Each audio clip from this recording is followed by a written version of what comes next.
we're making a movie about reality. Reality. Reality. Reality. The most spectacular ending anybody could have ever had! Humor, pathos, tragedy, and it's real! It's real! Their house is really burning! This is the story of how the most prophetic vision of the 20th century was hidden from public view by a thumb, and how we all became Neil Page.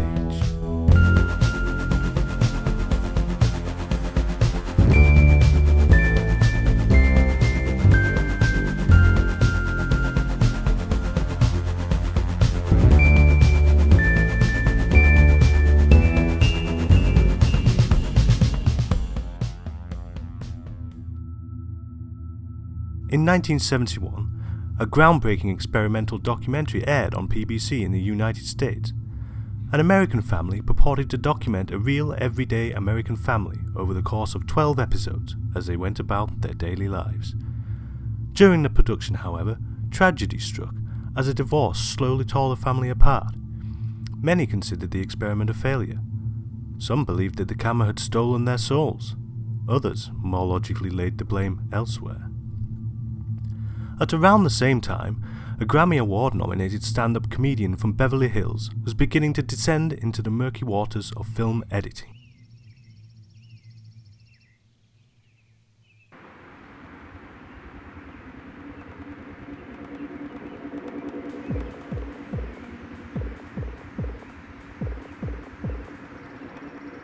Hello. Albert Brooks was part of a new wave of comedians inspired by the postmodernist notions of Jacques Derrida.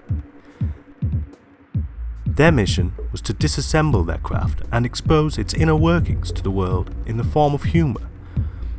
But what Albert Brooks found inside the Steenbeck was anything but amusing.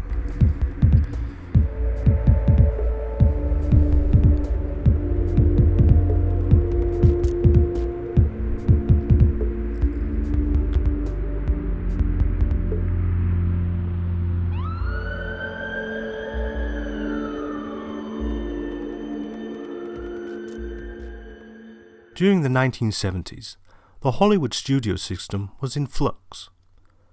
Somewhere around the late 60s, the old Hollywood guard had begun to drown in a sea of new ideas antipathetic to their own, from a new generation of hip radicals looking to change the world one frame at a time. Their solution? To hand over the reins and regroup. As we visit our last class today, we find that since their lives are filled with making fun, many comedians feel a special responsibility toward the serious side. This usually means working for a cause. And Albert had found a cause. During Brooks's postmodernist-influenced deconstruction of the filmmaking process, he had come upon the realization that the power to control reality with flick of a switch is so strong that no one person can resist moulding it in their own vision like a discount deity. And as such, the process he was attempting to deconstruct was already a deconstruction of the fabric of existence. After much soul-searching, it became clear to him that the only way to deconstruct was to reconstruct. And in that moment, real life was born. I mean, because they just got too much to lose by printing the truth. You know that. On anything, even on a worldwide basis. They just go off the stands in a day if they printed really the truth. What is really the truth? Really the truth is just a plain picture. Meanwhile, backed by the studio system, the rise of the film critic had also been birthed. By 1979, critics like Pauline Kael and Roger Ebert had been elevated to the levels of emperors, lording over the cinematic gladiators below, whose fates could be decided with a simple thumbs up or down. The people who made this piece of shit are in this room! And their decisions auctioned off to the highest bidder. I get paid to sit there, and then I get to give them lousy reviews. I'm Roger Ebert, ABC 7 News. Around this time, Brooks was putting the finishing touches to his magnum opus of postmodernist humour, finally exposing the potential and intentional disconnect from reality in store for the future if the balance of pathos and logos tips too far into the former. His was a story not from a galaxy far, far away, but from the heart. a story about real human pathos, defended by logos, via a mockery of pathos, reconstructed to expose itself as manufactured fear. But it was not to be. His effort to make a film that's successful and dramatic, he burns their house down. And look at this guy. Look at this guy. You're making a movie yourself. You're sitting here giving me this stuff in such a way that makes me laugh at it. Yes, I love You're comedy funny more than describing the things, but the movie isn't funny when it shows them. I hated this movie.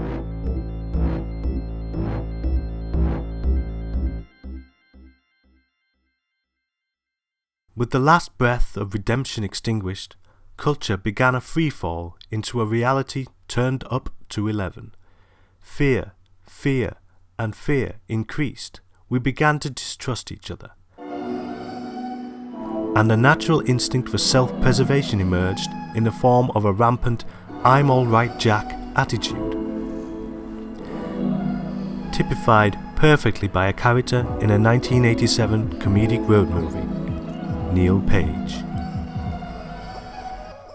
Neil is a cold-hearted cynic, befriended by an empath, Del Griffith.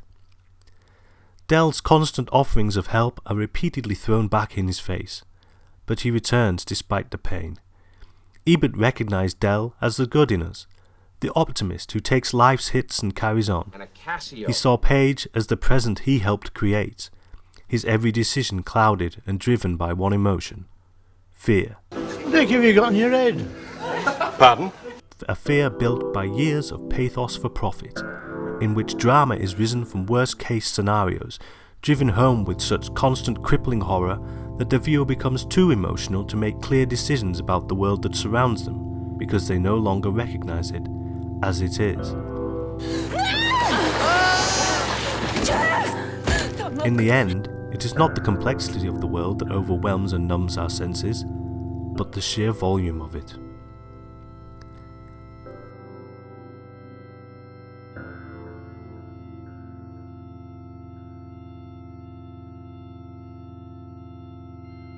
Ebert, in an attempt to undo his doing, left us this note in his review of Planes, Trains and Automobiles.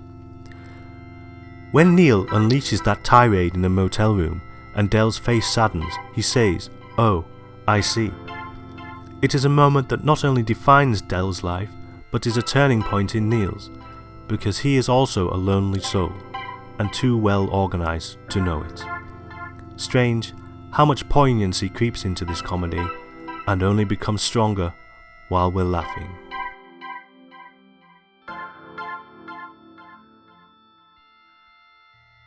Some think that television stole our souls. Others, more logically, blame those that play dot to dot with history to create pleasing dramatic narratives.